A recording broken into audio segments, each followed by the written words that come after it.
everyone, what's up? It's Belinda. Welcome back to my channel. Hi, how are you doing? Hope you're all having a great Friday. At least it's Friday where I am, Friday night. Hope you're all having a good one so far. I mean, whew. There's been a little bit of drama popping off that I wanted to talk about, and it was between Tana, my god, Gabbie, Hanna, yep, she's back again. Gabbie, Hanna, Trisha, and also Keemstar. I'm like, damn, this is a bit of a mess, this one. So I watched Tana Mojo's cancelled podcast where she had Trisha Paytas on as a guest, and it was funny, it was cute, you know, but I don't know, they were really laying into Gabbie, Hanna. Now, I'm not going to sit here and say that Gabbie, Hanna didn't deserve that for what she's done, because she definitely did. She absolutely fucking did. I mean, let's be real, you know, if you're not aware, if you haven't seen, you know, I'm sure you have by now. Sorry, I'm trying to open my drink. Gabbie, Hanna has put up this 12-part series on the internet. Is it 12 parts now? I don't know. Honestly, I've got lost with Gabbie, Hanna's series. She stopped. She released a song, Gabbie, Hanna, and then she's come back now after saying that she was going to be leaving the internet. She's come back after releasing this song, and she's decided to add more parts onto her series. And the parts that she's adding, it's more responses to Jessie Smiles. So Gabbie has been continuing to bring up Jessie Smiles' trauma, even though Jessie, who's pregnant, has already made a video addressing Gabbie, Hanna doing what she's doing in bringing up Jessie's trauma all over again. Now, honestly, this topic for me, it's really dark, it's really kind of triggering, and it's not something that I love getting into. So what I'm going to say is I really don't want to focus on Gabbie, Hanna too much, but I'm going to play the clip of when Trisha and Tana Mojo were both talking about Gabbie, Hanna on the cancelled podcast. This YouTuber, I don't know if I was 17 or 18. I was like on the brink, but I was at a playlist live and they were like trying to hook up with me.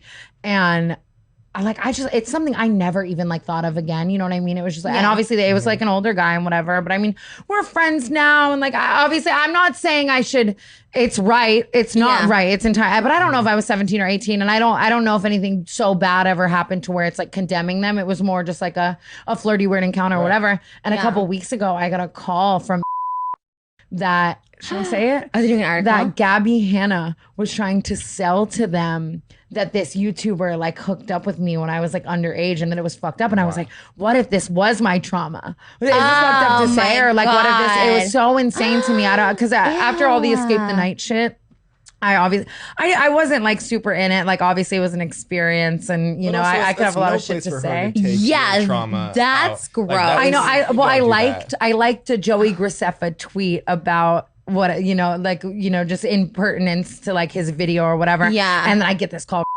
Gabbie, Hanna called me and said this YouTuber was trying to hook up with you when you were little. I hate that. And I hate like, that. I didn't even think about the fact. I was like, damn, well, now that I'm thinking about it, I guess that could be something that could be, but it's mine to like have or not have. And you should not bring someone else's trauma public. Like if you've never talked about it, if you're friends with this person, like regardless of how, like how wrong it was. Ew. Yeah. No. Okay, no, ew. Like, I'm sorry. There are like, there's like, I don't know. That's like the one person like I actually think is like a vile, like disgusting. Like, you know what? Like I'd rather like lick David Dobrik's nuts than like ever see that girl again. Like I would rather, like, she's vile. And then like hearing that stuff makes me like, it really makes me just so upset. Like I hate that. That series was a very interesting standpoint. I mean, I always will keep up and like watch like T-Spill and crazy shit and shit, you know, but I don't know. Like I don't actually know a lot about your guys'. It's like, what's her problem? Or just should I not even ask? I don't know. No, I mean, literally the thing was that she told Jason I had like herpes. I never, like, we were not friends. But then her whole series was proving that we were friends like before she told Jason I had herpes. She told me I had herpes. You know, she just has every text from like fucking like 20. She does. She put it all out there. And it was just like me being nice to her from like till in 2017 and then me being like fuck off after 2017. And she's like, and then I went on her podcast to try to be cool with her. But that girl's like, she's like delusional, but also like scary because like obviously with the Jessie Smiles thing, she used her R word. And then that is like gross. It's so gross. And you know, like, that whole, crazy. Yeah, I hate that.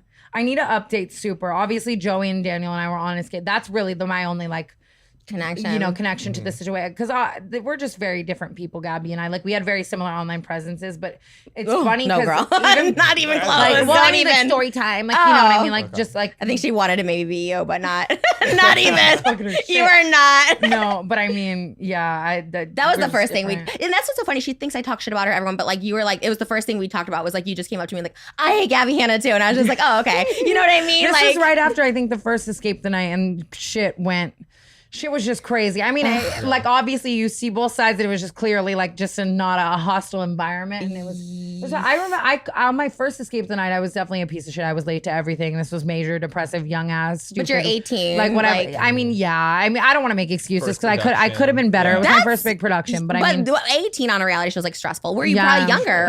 Or were you 18? I don't know. I think I might have been 18 because I remember a lot of the guys on the show trying to fuck me. So I mean, I was probably 18. No, but people are.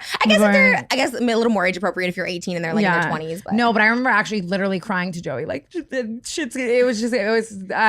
not trying to like, I'm scared of getting sued by Gabbie Hanna. Don't worry. She's not doing anything. It was a crazy. She's like struggling, you know what I mean? Because it's like the truth though too, you know what I mean? Like, I hate when people are like, I'm going to sue this person. Like, you know, if it's the truth, you know, it's the truth. It's just what it is. No, I was really like in YouTube for so long. It really, honestly, I'm not even going to lie, until you were on Frenemies, really just unafraid to like talk your shit about people. It almost reignited a new fire in me to be like, I was so afraid for so long of like just telling the truth about shit. It could be the cold hard truth, but I'm like, A, people aren't gonna believe me. I'm Tana fucking Mojo. I'm psycho. B, I get so scared of people like, where it's like, I could say like, you know, Gabbie and I didn't have the best time on Escape the Night. You know, there were moments where we were friends. I'm not gonna lie. Like, I'm not gonna sit here and act like we were never friends, but I'm saying like, like I was scared to even just like say something like that because I'm like, what if she finds our text from 2015 and cancels me or anyone in that case? I was so afraid of even just not doing a podcast for so long. I was like, I'm going to talk my truth about so much, and I was so afraid of so many people. It's crazy. Yeah. So apparently with Gabbie now, we've learned that as well as making Jessie Smiles' trauma very public in the way that she's done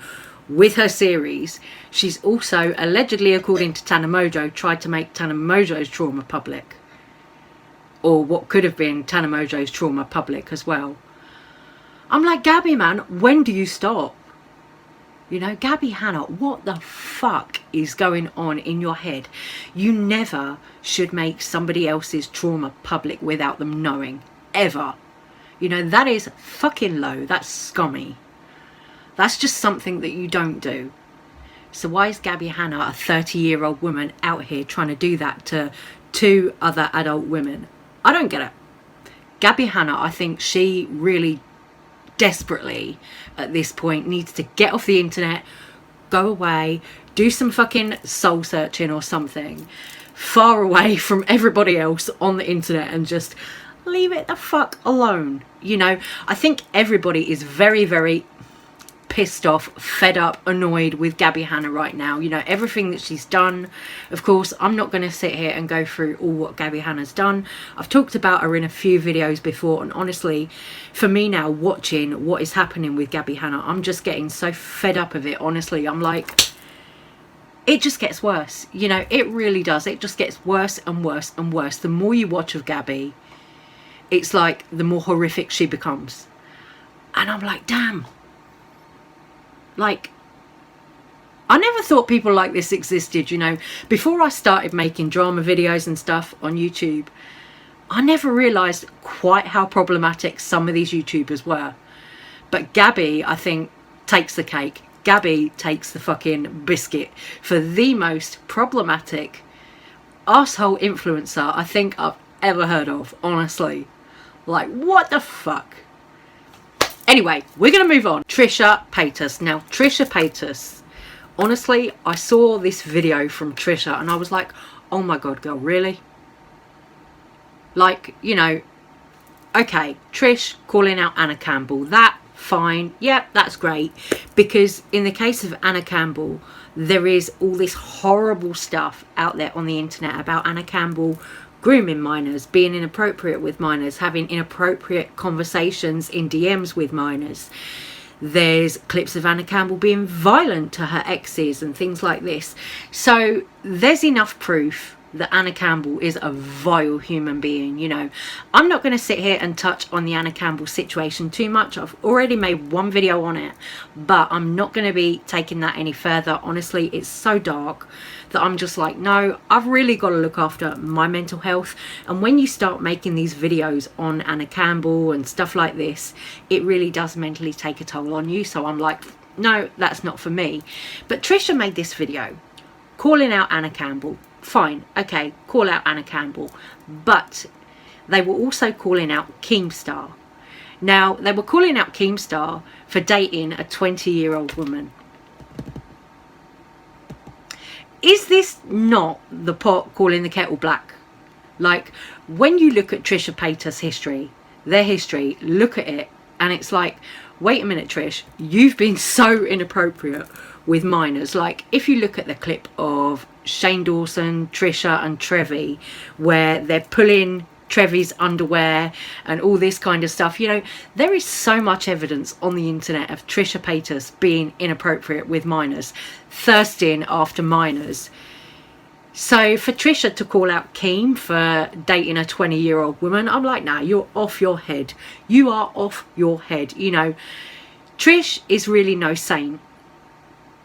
And for Trish to call Keem out for dating someone who is 20 years old, a legal adult, I'm like, damn, Trish, you know, nah, I'm not having this one. I'm gonna read this comment. What's really disturbing is she has like a group of fans that are underage that she has private like meetups with in hotel rooms and has private conversations and talks about wanting to F them. Like, these are real conversations. Let me just look real quick at who I was watching. I was watching the video. I watched Natalia Taylor's video with all three of the girls, and I watched Maddie Eves, and Maddie Eves was one that was underage talking to Anna, and then when she turned 18, it became actual, and that's called grooming. That's called grooming, and Anna Campbell literally made a video being like about the grooming. That is, she's like, it's not, people just use that term and throw it. No, you groomed them. You groomed them. You got in with them. You were friendly with them. You did all this stuff. You were really close with them, and then when they turned a certain age, you became actual with them. That's grooming, and you're disgusting. And this is something that you really don't hear me say very often. This is where I agree with Keemstar. Trisha Trash Paytas. You're unbelievable, Trisha. You're absolutely unbelievable. Let me explain to everyone, all right? Recently on Mom's Basement, FaZe Banks was asking me about, you know, my single life. And I was like, well, I'm starting to date this girl. You know, she happens to be 20. I'm having the time of my life, da-da-da-da. He's like asking me all these fucking questions, and I'm just talking about it. And you guys see me, I'm glowing. I'm having the time of my life. I'm so happy, right? I'm in a very, very good place in life. Everything is fucking golden. Trisha Paytas decides to upload a video today saying that I'm going to ruin this girl. I'm going to emotionally scar her forever. Saying that the reason why girls date older men is because they have daddy issues. Like, all this fucked up shit. Where is this coming from, Trisha? I can tell you where it's coming from. Your life. You. Because you've told the entire internet when you were younger, you would date older guys for fucking money. All right? These things don't relate. These things don't relate at all. My girl's got her own job. All right? She's got her own money. She has a great relationship with everybody in her family, including her father. Like, not everyone is you. Maybe you're emotionally scarred for what you did, like, when you were younger, in your 20s, dating these older men for money or whatever. I get that, all right? You had a bad relationship with your father. I get that. My girl doesn't. Your experience is completely different than my experience. It's just so insane. So I'm like sitting here like, where is this fucking coming from? Where is this actually coming from? I'm like trying to piece it all together. And like, you're trying to like insinuate that I'm a fucking pedo. We got screenshots of you actually trying to hit on minors for years. We got video proof of this happening. What are you saying? The girl I'm seeing is literally 20, legal. What? And the final point that I would like to make is the entire internet has seen it, all right? You want this Keemstar cock, all right? You have tried to get my fucking cock for years. And it was very insulting, right? So I was in a relationship with a girlfriend, and you still tried to fuck me forever. I'm not interested. I don't find you fucking attractive, all right? On the outside or the inside. Not happening, Trisha. Okay, my loves, let me know what you think about all the drama Take care, stay safe, stay well. Do let me know all your thoughts, comments, opinions down below. Love you guys. Thank you so much for watching, and I will see you on the next one. Take care. Bye.